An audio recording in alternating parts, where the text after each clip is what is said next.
Welcome back to another edition of the Disney Dish Podcast with Jim Hill. It's me, Len Testa, and this is our show for the week of November 25th, 2019. Happy Thanksgiving to our U.S. listeners, and Happy New Year to our Canadian fans. On the show today, news! And in our main segment, Jim talks about what he saw on his trip to Orlando earlier this week. Before we do all that, let's bring in the man who can count on one hand the 9 times he's visited the 3 Mile Island nuclear power plant in Pennsylvania. It's Mr. Jim Hill. Jim, how's it going? Well, and the other benefit, Len, is that I save all of this money on book lights. You can just sit there in bed and you glow, so you read, You never have to change a light bulb in the Jim Hill household. That's great. There you go. Jim, let's do a shout out to subscribers over at disneydish.bandcamp.com. Thanks to new subscribers Wilby D, Fast Ant, and Amber098, and longtime subscribers Stephen, Madeline T, and LCM Fan. True story, Jim. These are the yodelers that you hear as you walk around Disney's classic Matterhorn mountain. Madeline says that in addition to singing talent, it helps to have an extensive collection of lederhosen to wear to the interview. So, Jim, that is our top job search tip of the week. All right, Jim, let's do the news. Folks, the Disney Dish News is brought to you by Storybook Destinations, trusted travel partner of the Disney Dish podcast. For a worry-free travel experience every time, book online at storybookdestinations.com. Jim, the Animal Kingdom's shuttered Primeval Whirl attraction is opening this week for Thanksgiving crowds. It'll also be running, I think, next week around the Rise of the Resistance opening and possibly over Christmas. So this ride's been running on and off for a few hours, some days over the last few weeks. It's not very predictable. It's also still not represented in My Disney Experience, so there's no wait time data posted in there, so something's still off. What's going on there, Jim? What's the long-term plan for this piece of land? We had this go down suddenly in the late winter, early spring of this year. We shared the info about, how difficult it was for Disney to get replacement parts. They finally managed that over the summer. But we're back in that Stitch's Great Escape thing. This attraction has kind of moved to fire extinguisher status. No one missed it that much? Is that what you're saying? Well, you pull it out when you need it. And long term, there are plans in place ahead for further transformations at Animal Kingdom. And this is the side of the park that they're looking at. It's actually the Donald Duck stuff that got added to Dino Land last year. Still there? It's still there. It was there last week when I was there. Yeah. In fact, they've ducked the halls, out ahead of the holiday programming there. But according to surveys done at Animal Kingdom, the 6 different Donald Duck related meet and greets were more of a guest satisfier than Primeval Whirl. So, the whole thinking was, well, if we have do we have to fix it? Do we have to fix it? That's it. Exactly. But do we have to fix it? Okay. So. Look, it's got parts. It'll eventually break down. We can replace the duck. What? It's easier. You mentioned that, though. It's really not surprising. We've said on the show several times that character greetings are among the top-rated activities or attractions across all of Walt Disney World, across most age groups. And for something like Dino Land, where the premise of the character greeting, where Donald realizes that he's related to dinosaurs, kind of, it makes sense. And the lines for each of the character greetings aren't particularly long. They're intense, or, in like little bivouac places where it fits in with the overall theming. Yeah, I was, like I said, I was walking around last week. I thought, I realized that they were still there. I think they're generally pretty good, and it adds something to do in that part of the park. Yeah, so I definitely see it sticking around for a lot longer. That's good. Was over at Universal this past week for that fan event that we did, and thank you to Tammy Whiting, to Storybook Destinations, for doing such a good job with the logistics side. But got to chat with some Universal managers while we were there, and in much the same way that Primeval Whirl has become sort of a fire extinguisher of an attraction.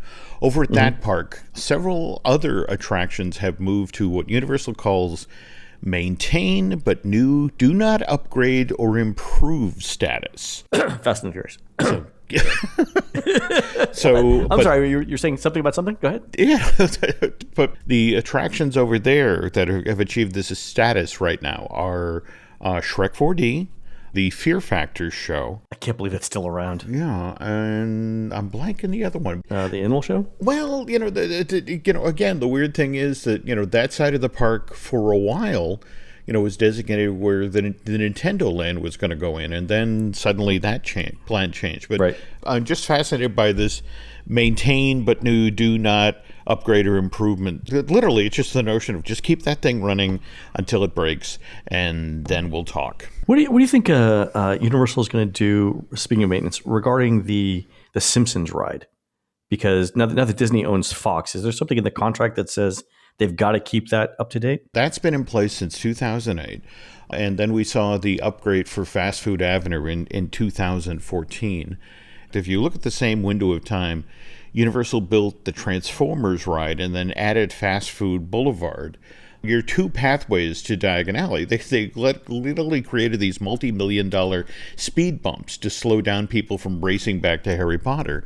Yeah, the Simpsons now being owned outright by Disney. In fact, that was one of the more interesting stats that came out of the first week of operation for Disney Plus. How many people were watching The Simpsons on, this subscription streaming service. So, right out of the box. So, and so there's some controversy on that too, right? Because Disney put it on Disney Plus in the wrong aspect ratio. Yeah. So you couldn't see all of the scenes, like in the borders. Yeah, there's some great gags. They cited as an example, there was once where Homer was doing a tour of the Duff factory, and they literally showed the classic Duff Light and Amber Duff all coming out of the vats for these things all coming out of the same feeder tube. Right. But that wasn't shown in Disney Plus. No. But to give Disney credit, they immediately acknowledged, okay, this is an issue, and we promise by early 2020 we'll have these things being shown in the right viewing ratio. So they're on it. But yeah, it's decisions at Universal are very much on the fly right now, Len. In fact, while we were at the park, I got to talking with, that big empty stadium in Cartoon Lagoon, the one high up on the hill there? Yep. Earlier this year, they were a month out from demo to put in a clone of the now under construction at Universal Studios Hollywood Secret Life of Pets off the leash attraction. That'll actually open at that theme park in spring of 2020. When that came out early this year and didn't do the numbers Universal wanted it to do, they literally pulled the plug on the plan to bring it to Florida. But they told, the team members who worked in that area, get ready, we're pulling down this building. That being, right next to the perimeter road and all that, it was going to have an impact. But yeah, that didn't happen. Huh. That's not surprising though. The first one was good. But the sequel film not that great. I mean, we've done it once, right? A disappointing sequel. How rare is that, Len? I'm shocked. By the way, speaking of Disney Plus, Jim, did you see? And I know listeners here know my obsession with the Lizzie McGuire TV series. But did you see that they signed Gordo to come to you were the first person I thought of when I saw that story break on Monday, Len. And the fact that Variety featured it as big as they did, it's like, I am clearly, I'm somehow missed the Lizzie McGuire train and have to get on board. It was it was literally the first thing that I looked for when I signed up for Disney Plus. The funny thing to me is to go back and look at how bad the original animation was in the series, and it got better obviously over time when they picked up everything. But I thought that was interesting, and then I finally watched The Mandalorian, and so apparently Baby Yoda is a meme now. And I know it's not Baby Yoda; it's not really the real Yoda who's already dead in the series, but Baby Yoda, let's call it what it is, right? Yep. Yeah. Well, but the more interesting thing, in fact, that I finally made it to Galaxy's Edge this past week for the first time, and to give the folks there in the Bazaar area credit, the Tordarian toy maker, the one that has the little plush dolls that look as if they were made on the planet there, they didn't miss a trick. What they have done is they've taken one of the Yoda dolls from that store, put it on a shelf, but wrapped it up in the bassinet like in The Mandalorian. Oh, yeah. And it's prominently on display, and you should have seen the people who were in that store going, oh, the Baby Yoda, I need one. So you took a toy that really wasn't selling and suddenly made it into a hot item just by displaying it properly. So, really smart move on their part. That's fantastic. All right, Jim, speaking of Galaxy's Edge, and talking with cast members, it looks like there's not going to be any sort of cast member or annual pass holder preview for Rise of the Resistance. Yep. I'm guessing that between the opening day deadline, which is now a little more than a week away, and the media event that was sort of thrown together, there's just not going to be any time. Have you heard anything about this? All I've heard from the Imagineers on this is, again, they are just running and gunning, endlessly running this attraction to make sure all 4 different ride systems work solidly, because again, one of these goes south, you have to dump the building. Yeah. Good news is it seems to all be working. They seem really happy with it. As for cast member previews or likewise special offerings to annual pass holders, on the other side of the holidays, in January, in February, there will be after-hours events that will allow folks in, to give them the access they want. There'll be special character meet and greet opportunities during the same period. I mean, Disney knows they have to do right by the cast members. They have to do right by the annual pass holders. But on the other hand, they have to get this thing open. It has to make the biggest possible splash on December 5th and, just march into the holidays as the attraction that you have to go to, have to see, the next time you go to Florida. And then they'll make good in early 2020. We'll get our preview the month after it opens. There you go. And, have you heard anything about what's going to happen during the media event? Remember, when they opened up Galaxy's Edge, we saw, Harrison Ford, Mark Hamill, Billy D. Williams, come out.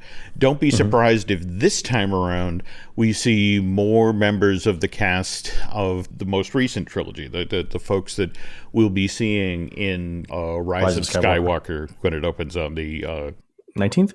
Yeah, on the 19th. So yeah. All right, cool. Speaking of holidays, Jim, I took a spin on the Tomorrowland Speedway holiday overlay. Have you seen this? I have seen the photographs of it. It's a charming, it's adorable. Yeah. So lots of Christmas decorations. There's the holiday soundtrack of Trans-Siberian Orchestra, I think, or it sounds like Trans-Siberian Orchestra, which is pretty much Christmas. I think they just bring them out like in November, right? They're in hibernation 10 months out of the year, then they just come out in November and they start playing. Yeah, no, that's exactly. The one thing I would say, definitely much, much better at night. Go ride it at night if you're going to be around. Yeah, absolutely. Speaking of Magic Kingdom, have you seen the progress on the walkway to between the Grand Floridian and the Magic Kingdom? That's coming along nicely. I'm embarrassed to say this, but I had a limited window of time when I was down in Orlando early this week, and I made a decision to the effect of I had to see the new stuff at Animal Kingdom, and I had to finally get over to Galaxy's Edge and somehow shoe in a visit to Disney Springs, and that was it. So couldn't make it to the Kingdom, couldn't make it to Epcot. But I've heard from how that they're really sort of cruising along on this thing. Are they going to have it open for the holidays, or? I don't think for the holidays because they'll still have to do testing and stuff like that. But I wouldn't be surprised if January, February. No, okay. Yeah, the holidays might be a little aggressive given that they still have to test it and stuff like that, and I'm sure they've got to put up railings and safety equipment, all of this stuff. But it's coming along, and it's going to be a really nice addition. It's it looks like it's going to solve a great many problems, not only in the walking, but with the ability to get the floats for the electrical water pageant out too. Very cool. Cool. Jim, I wanted to talk about one more quick thing, and that's a new patent. Literally came out today from Disney, and the patent is titled "High-Speed Projection onto Dynamic Moving Objects." So it's this idea that you want to do projection mapping, which we've seen, right? We've seen it in the Magic Kingdom where they projection map onto the castle. We've seen it in Hollywood Studios where they projection map videos onto the Tower of Terror. We've seen it in lots of places right now. What we haven't seen is Disney trying to do projection mapping onto things that are moving. But we can see where that would be really useful. This is a patent that explains how to do that. So is this, Jim, is this for ride technology, I'm thinking? Late spring 2020, we will have Mickey and Minnie's Runaway Railway. Now, mind you, that's a fairly slow-moving vehicle. Again, moves through show spaces where the fun is the quick changes in this space, not necessarily other things moving through this space. But going further on down the line, there are plans for significant upgrades. In fact, this particular technology, I've heard about some tests that have been done. What they're talking about using this for is like wouldn't it be cool if you were on Space Mountain and took the equivalent of battle damage? Oh. Remember the Star Wars version of Hyperspace Mountain, where you found yourself in a dogfight, supposedly with a TIE fighter? Oh. What if you were able to look down on the hood and it's like, there's a chunk out of the hood now? How did that happen? So... Oh, that's clever. It is. It's one thing to patent it. It's quite another. Right, it's another to implement it, yeah. There you go. All right, fair enough. All right, folks, we're going to take a quick commercial break. When we come back, Jim's going to tell us more about his recent trip to the Orlando area. We'll be right back. Breathe deep. Imagine your legs more limber in Duluth Trading Double Flex Denim. Envision euphorically squatting for that can of suds, bending for your toolbox in a state of bliss, lunging for your laser level on a whole new level. Relax and allow the flex to fill you with ability. Find your inner flex in Double Flex Denim only at Duluth Trading. This podcast is brought to you by Carvana. Carvana lets you buy your next car on your terms. Explore a massive inventory online, filter for what matters, and find your perfect match. Then choose delivery to your home or pick it up at one of Carvana's iconic car vending machines. Every car also comes with a 7-day money-back guarantee, so you can make sure it's the right fit. Buy your car on Carvana. Delivery or pickup fees may apply. Limitations and exclusions may apply. See our 7-day return policy at Carvana.com. Carvana. All right, Jim.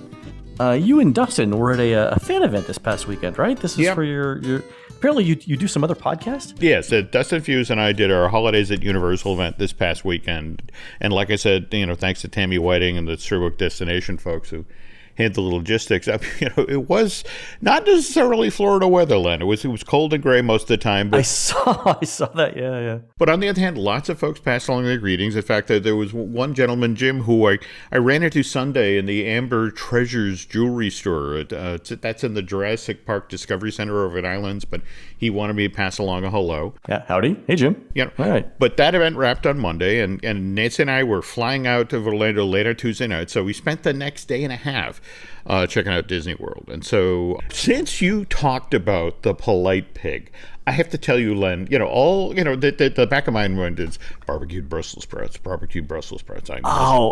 Every time I walk by. But first of all, let me just say, the polite pig being positioned right next to the I believe it's the Lime Garage entrance is just crazy because you pass it both coming and going. So it's like if you're not hungry when you come in, you've got to be hungry when you leave.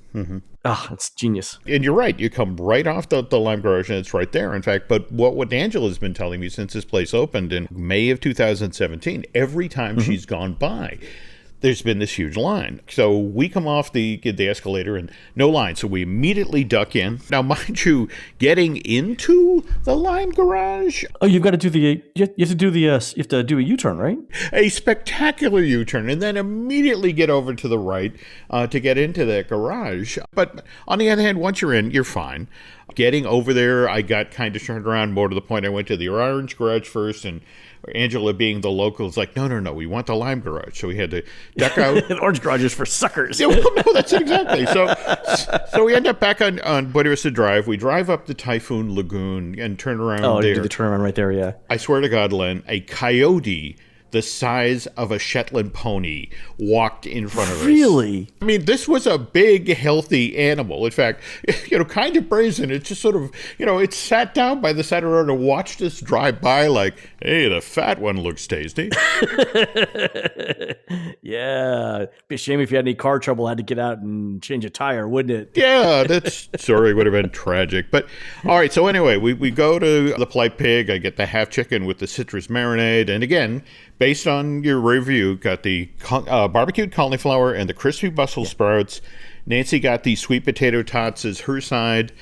And you weren't wrong. I mean, I have to say, I actually enjoyed the vegetables more than the chicken, but service was great. Staff was ridiculously attentive. Really, really enjoyed it. We'll definitely go back. The food's very good. It's highly rated. Service is excellent. Definitely going to go back. Let's see. After that, the ladies cut loose to do some shopping. I initially went over to the Void because I wanted to check out the Marvel Damage Control VR experience, but it turns out while that's being presented at the Disneyland Resort version of the Void, that never came to Florida. They've still got the Star Wars Secrets of the Empire and Ralph Breaks the VR. Tiny bit disappointing, but I should have done my homework first. I should have listened to Turing Points. It's all right. And then, of course, I go to guest relations to pick up my passes for the next day for the park. But of course, let me guess. You went to where you think guest relations. Well, is. that's it exactly. I went not back. guest relations anyway. I know. As soon as you said it, I was like, I bet you I know where he's going. So now it's a PhotoPass desk, but they were nice. They got me turned around and back to town center, and I love the new guest relations standalone building with its no counter setup. I think it took all of a minute for me to get my passes. So yeah, that part's not bad at all. Plus, in the old area where the guest relations used to be, it now flows much better between shops. It does, and it's also interesting to watch all of the folks who were getting their holiday photos taken there. So, I mean, the holidays are in force at Disney Springs right now, which again brings me to the next thing we did after the ladies finished shopping at Uniqlo. We headed off to the Christmas tree trail. So this has been going on since 2016, right? Yep. Started with 15 trees. We're up to 23 trees now, and we talked about it, I think in 2016. It was basically let's send some cast members to Michael's and get what you can. But it's developed since then, right? It has, and in fact, to me, what was impressive is that it was right up to date. I mean, for example, when you step in the concession area right off to the right. Now has signage identifying it as Noel Kringle's Cafe, and that keys off of Noel, the new Disney Plus movie that stars Anna Kendrick. Wait, is that out now? That dropped when the subscription service, streaming service, went live on the 12th. Oh, okay, I haven't seen it yet. Okay, I get that this is mostly a retail experience, Len. In fact, I thought it was actually pretty smart of Disney that when you looked at all of these trees, they had those lanterns, and inside of each of the lanterns were actually ornaments that you could buy at the store here, which, by the way, was called the Elfporium. Elfporium, that's nice. And then, of course, the clever design that, you walk out the back door and they basically dump you straight into the 12 Days of Christmas store. Now, there were fun touches. I mean, the Disney villain tree with the Ursula's tentacles sticking out and one lonely antler representing the Horn King. I enjoyed it. I especially enjoyed the changes they've made at the Springs, the bridge that you could, hop on over by Rainforest Cafe and just march across the water by the Lego store, and you're back in the Did you notice that? Did you notice too that they have food on both sides of the bridge, like in case you get hungry walking through the bridge? You've got Big Bad Wolf, BB Wolf's place on one side, and I think it's a crepe place on the other. Yeah, no, they do not miss a trick. But anyway, all right, very next day we get up, we head over to Animal Kingdom because in much the same way I was, wanted to check out the holiday program at Disney Springs, I wanted to also see what's going on over in Animal Kingdom, and got a quick glimpse of the Galactic Star Cruiser construction, as we're driving up Osceola Parkway. How'd that look to you? It looks like it's coming along nicely. I am still hearing that, they're on track for a late 2020 opening. There's still playtesting out west, especially on the heels of the issues about the early concerns about Galaxy's Edge. Oh, by the way, did you see coming out of IAPA how Scott Trowbridge was talking about, oh, no, we've got all sorts of new things in the works for Black Spire Outpost. There's more story to come. There's more experiences to come. No, I didn't see that, but it's good of them to recognize that we need more to do. I agree as well. Anyway, we parked in the Animal Kingdom lot, took the tram to the front of the park. And what'd you think about that entrance experience in the Animal Kingdom? It's not great now, but, given that we went afterwards to Disney's Hollywood Studios and saw how well the new layout works there. Yeah, that's pretty fantastic. Yeah. I'm hoping if that's the template that, this temporary pain will be worth it. Have you managed to get over to the park yet, Animal Kingdom, and do the Merry Menagerie stuff? They were setting it up the day that I was there last, which was now about 2 weeks ago. You have to do this, Len. It's good? It's ridiculously entertaining. This is a brand new offering, began on November 8th. And the thing of it is it features life-size artisan sculpted puppet versions of winter animals. We're talking reindeer, polar bears, penguins, seals, and terns, who are, when they're on stage, are accompanied by these strolling musician. When we were there on Tuesday, it was a violinist. And Really? They're classing up the place. I've got to call into Michael Curry's office right now, because the gentleman who did the puppets for the Finding Nemo the musical and for the Epcot Millennium Parade, likewise the Lion King Broadway show, because this stuff has got to be Michael's work. It's so beautiful. The polar bears and the reindeers, when you get up close, they're deliberately designed to look as if they're made out of birch bark and sort of lashed together with these thin strips of leather. And you could sit there for an hour or more watching people interact with these things. I mean, the little kids were just charmed by the penguin chicks puppets that they have chased them through that span of street between Island Mercantile and Discovery Trading Company. Right. This new entertainment offering, which collaboration between Imagineering and Disney Parks Live Entertainment, only runs from 10 a.m. to 5 p.m. But the gimmick is every half hour, one set of puppets goes off stage and the next set of puppets comes on stage. So, take that into account. Okay, but they rotate every half hour. Yep. 10 a.m. to 5 p.m. Okay, so during the park's busiest hours, it's available. One tiny little disappointment. I was also hoping while I was there to catch Kevin, the giant bird from Pixar's Up. He's been on Discovery Island since February of this year, and entertainment schedule said he'd be out between 9:30 and 4:30. Didn't see him. It might just be a case of I was there at the wrong time, or maybe, When I've seen him the last couple of times, he wasn't on Discovery Island. He was over by Up, the Great Bird Adventure in Asia. See, Nancy and I and Angela never made it that far back. In fact, that's how we missed the Asia holiday decorations, which celebrate Diwali, the Festival of Light. Likewise, we didn't make it into Harambe, and they supposedly got some fun holiday decorations there. You said you didn't make it to Asia. So they've actually done some construction along the trails in Asia to open up some of the areas closer to the water, I think, as character greeting spots. Interesting. And I think that's why Kevin's there. So maybe the entertainment schedule just wasn't updated. But that's the last couple of times I've seen Kevin. Mm-hmm. He's been at what appears to be like a dedicated character greeting area over by the Great Bird Adventure. That makes sense. But where we did go, Len, we did go over to Pandora, the world of Avatar. In fact, we cut through Island Mercantile and hit the road there. In fact, just a suggestion, folks, if you like what you see from Merry Menagerie or for that matter, the Wintry Tales version of the Tree of Life Awakening show. I haven't seen that yet. Is that good? Well, again, this is the problem. I went during the day. In fact, that's the thing. Right. I stood there and looked up at all of the animal-shaped luminaria that they've got lining the rooftops. And again, same thing. They're all designed to make it look as though they're handcrafted, and they look great. But it's quite a different thing when it's lit up at night. But they've made a conscious decision, Disneyland Entertainment, or Disney Animal Kingdom Entertainment, that you notice that 5 p.m. stop for Merry Menagerie, because the thinking is that it's dark. Well, yeah, and more to the point, that they need that space when the guests, face it, the whole thing of the Tree of Life Awakenings is they just happen and people stop in their tracks to watch the things. And if you put the puppets in there and their performers, in there in the dark, that's a lawsuit waiting to happen. So, but anyway, back to Pandora.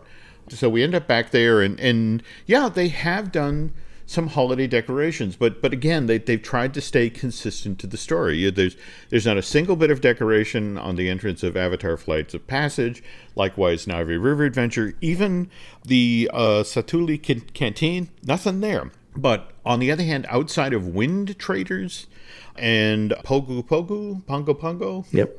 The idea is that this is where the expats hang out, and whatever holiday decorations they have that have come from Earth are small because they have to have come over in people's personal gear. So you got paper stuff, you get tiny dolls, that sort of thing. Yeah, in your carry-on, right? You're not going to take up cargo hold space shipping an artificial Christmas tree. Yeah, but on the other hand, they also have these handmade things that are sort of dangling over Wind Traders that are made out of native materials. It's a nice touch, and it works the way they've done it.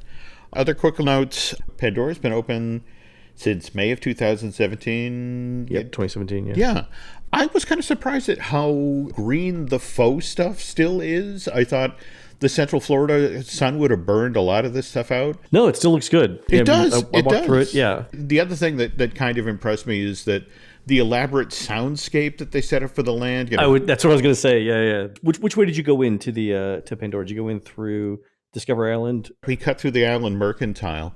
Okay. And then, went in that way rather than the Harambe side. Okay. On the Harambe side, it's really pronounced, the soundscape that comes in. It's really good, really well done. Well, I love the call and response. You literally get animals on one side, conversing with animals on the other side. And also what I like about the soundscape is how skillfully you transition. I mean, you get to that bridge and you suddenly get sort of a buzz of insects to sort of serve as a buffer between the land, and then you cross the bridge and you're back into holiday music, and without it seeming jarring or weird at all. No, that's one of the things that I remember distinctly writing down in my notes from my last visit a couple of weeks ago was how well the soundscaping is working over there. And the reason why I mentioned coming over from Africa is there's some building construction going on between Legend of the Lion King and Pandora, and you can't hear any of that in Pandora, which is kind of amazing. I totally agree.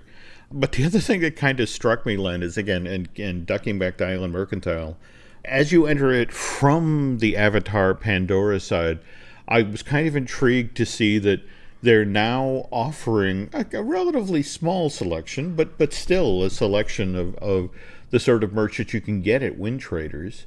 Speaking of which, before I forget, have you been in Wind Traders lately? Yeah, probably I guess 2 weeks ago now. Did you notice how many of the shelves and displays they've now cleared out of there? I mean, it's much more open, yeah. Especially when you come in the area where you come off the ride, it's a lot more open. I was noticing how guests on the ECVs were having so much easier time of it, getting around that shop. But you still have a wide selection of merch, and more to the point, the Rookery is still doing business. Yeah, but but the interesting thing for me was with the Island Mercantile to have that selection of Pandora merch. With face it, think about how many guests who are on their way out of the park, and it's like, I really do now. I've changed my mind. I want a Pandora thing to commemorate that I've been there, and it's but it's all the way over there, and so it's all the way across the bridge. I'm just not going to do it. Oh, but it's right here at Island Mercantile. What's kind of intriguing to me is if we now jump over, we finished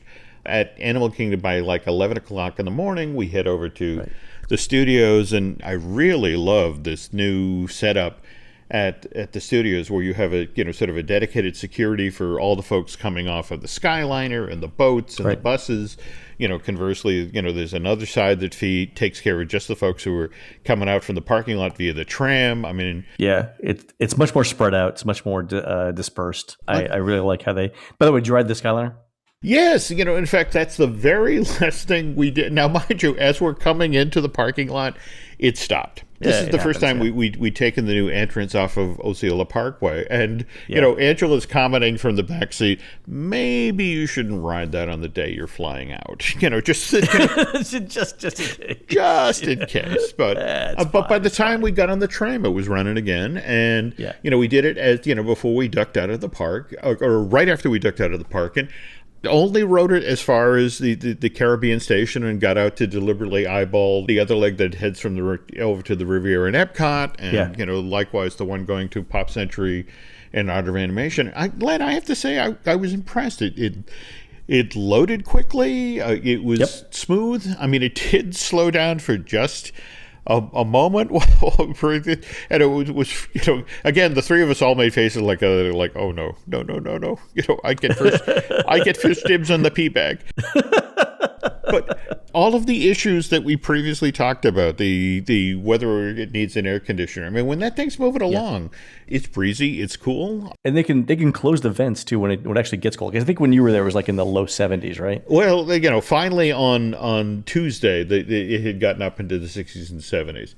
So it was breezy up there, and it was also, this was kind of a windy day, but with three adults on board this thing, it didn't rock at all. I will say, having experienced, been on a gondola that was skinned versus a gondola that wasn't skinned, I kind of prefer the non-skinned because me too, because you can see more stuff. That's it, exactly. Definitely, 100%. You can't choose though. That's the thing. Yeah. Anyway, to duck back to the studios quick. I was intrigued once we got in the studios to get inside of Mickey's of Hollywood to see that they'd done pretty much the same thing that they'd done with Wind Traders. I was gonna when you mentioned Wind Traders, that was literally my next thing. So they've basically Star Wars'd it out, right? Well, but that's what's kind of intriguing. Mickey's of Hollywood, they sort of cleared out that they made it, but that much easier. Oh, sorry, Keystone closed. Well, they both came online at the exact same time. That Right. they both came back after rehabs in October of this year. But you're right. Keystone Clothiers right now is all Star Wars. All Star Wars Galaxy's Edge stuff, yeah. Yeah, but think about it. You're walking out of the park. You change your mind, and there, right on your right, is this store full of Star Wars merch. Yeah, I definitely think the layout of both of those places is much easier to navigate than it was. It's much more open. In fact, I'm reminded of it every time I walk now through the Emporium in the Magic Kingdom, trying to get to Adventureland. Like, this place could be a little more open. I wonder if it's going to make it over there. When we were over at Disney Springs, we of course did our due diligence and went through the World of Disney, and that's just undergone its huge rehab. It's easier to navigate than it was when it had all of the separate rooms, but it just doesn't have the clarity that Wind Traders, or for that matter, Mickey's of Hollywood does. So I wonder if going forward they'll do the same thing. The whole notion of we can lose some shelves here if it then makes it easier for folks to navigate through this area and find the merch that they're looking for. Yeah, if you make it easier for people to get in and out, the volume of people that you get might increase, which makes it for losing a little bit of shelf space. I agree. Anyway, so as we're chugging back toward Galaxy's Edge, turns out just that instant, the Winter Festival edition of for the first time ever Frozen sing-along is starting. So you think, I've never seen this, stuck in here. Then, this is the one that incorporates the songs from the holiday special, Olaf's Frozen Adventure, that Walt Disney Animation Studios created in 2017. It's now a holiday staple on ABC and Freeform. And I was more impressed, honestly, with how they're using the American Idol Theater. What's the capacity of that, by the way? Because that place was full. That's a good question. I don't know. I'll find out, and I'll mention on the next show. Okay. Got to be hundreds of people who are being entertained by this thing, and wonderful full, sort of extend the show out with projections on the walls and snow effects. And, it was, well done and, entertained the crew. And I'm just going to be intrigued to see how long it is before the Frozen 2 sing-along. I was just going to say, when do the new songs appear? Because that some of them are going to have to be on it. Oh, right? Yeah. I would be surprised if, by the spring, if not the summer of next year, that's on a place there. But because when does Frozen 2 come out? Frozen 2 comes out tomorrow. I was going to say, because the opening is supposed to be huge, right? It's hundreds of millions of dollars in box office, yeah. The number that's out there right now is literally $250 million. So they're talking... Yeah, like 242 is what I heard, yeah. And I'm trying to get that confirmed by folks at Disney, rather, because they're like, maybe 50 million. Sequels never work. Well, no, that's it exactly. I'm intrigued by what their number is, because that's what industry experts are saying. But anyway, so finally, Len, I finally get into Star Wars Galaxy's Edge. We go in through the Grand Avenue entrance. Glad we had Angela along with us. She's like my favorite theme park ninja. She's been to Black Spire Outpost about a dozen times now, and I was grateful to have her along because, face it, the layout in there is a little confusing. A little bit, yeah. A little. Yeah. So you have to. Ronto's Roasters is sort of like the center of the land. Mm-hmm. That's the way I remember it. Okay. And it's interesting you bring up Ronto's Roasters, because that's where we did lunch. I got a Ronto wrap, which I enjoyed. Nancy got the the Andorian chicken wrap. I'll get a Tatooine Sunset for Nancy, and I'll just get the next thing, that's next to it on the menu, the Surly Sarlacc. And I didn't find out that was a... There's nothing wrong with day drinking, Jim. Well, that was the thing. Oh, you didn't know it was alcoholic? I did not know it was alcoholic until it was like, But again, that's my fault. I didn't do, I guess I should have read more closely, or should have done my homework. We're there on a Tuesday. It's the week before Thanksgiving. And it was busy, Len. This is just around noon, 12:30 or thereabouts. I have to wonder what this is going to be like next week during Thanksgiving. We'll see. The good thing is they're still not running Fast Pass on Millennium Falcon, so the lines aren't going to be as long as it would be with Fast Pass. Angela pointed that out, and in fact, we only had a 50-minute wait. The line never stopped moving. Moved through the queue space, which is very nicely done. I got to see the Hondo figure in the pre-show. Just to tip folks, don't stand really close to the front on the right side. No, yeah, you want to be a couple people back. Yeah, and of course, enjoyed the interior of the Falcon. So, we're loaded in the cockpit. Nancy and I got lucky. We wound up as the pilots. In fact, Nancy was the up and down pilot, and I was the left to right pilot. And so she's the one who got to handle the jump to light speed. But I have to say, Len, I don't necessarily think I enjoyed being the pilot. I mean, I get that you're right front, you're right up front, but there was a lot of pressure. That's right, because you know everything that could happen if you screw up. Yeah, so that's it exactly, and it's like, and for me, it was one of these things where it's like 5 other people's enjoyment of the attraction depends on. Yeah, it's you, Nancy, Angela, and this family of 3 from Iowa. Yeah, on their once in a lifetime trip to Walt Disney World. You're responsible now for it. Yeah. Yeah. Mission ended relatively successful. I mean, we only got a score of 25%. I'd love to try some of the other positions when we go back. But yeah, I don't know if that was entirely successful. And speaking of things like I do not think we're successful, the blue and green milk, Len. Yeah, no, you didn't like it. Well, look, years of development, and this is the taste that Disney's test kitchen came up with. Just like house paint. It's not. Yeah, exactly. It's like drinking latex. It's not that bad. It doesn't have an appetizing look or mouthfeel. I'm going to leave it at that. That was the thing. You get to the front of the line, and it's $7 for plain blue and green milk, or it's $14 if they put rum in it. And all I could think of is, look, could we just split the difference, and I'll give you $7 and give me the rum? Rum, exactly. For me, it was a one and done. I was like, I've tried them, and I was there, during summer when it's nice to have the frozen version of of anything because it was so hot and.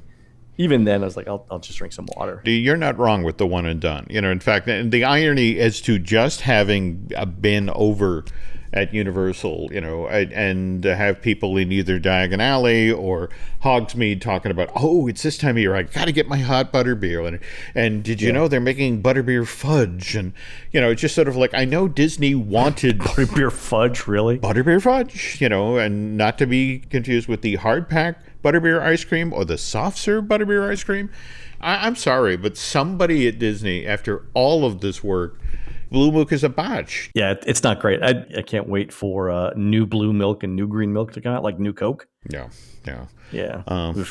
Anyway, what'd you think of the merchandise all around the store, the place? I thought it was all well done. I mean, I have to admit, when I was in the Droid Depot and the notion of everyone seemed to be enjoying their experience of putting together their droid and then the being brought to life thing. But I'm sitting back there watching this against the wall where I've got the $12.99 pack where you can make your droid look like R2-D2, or the $17.99 thing where you could create the serving tray that R2-D2 wore, while he was on Jabba's yacht. And then looking across the way at the $59 canvas bag rather than the cardboard carrier, it got a trifle mercenary in some spots. I mean, don't get me wrong. Again, if you're over at Potter, it's the same thing. It really is. Right.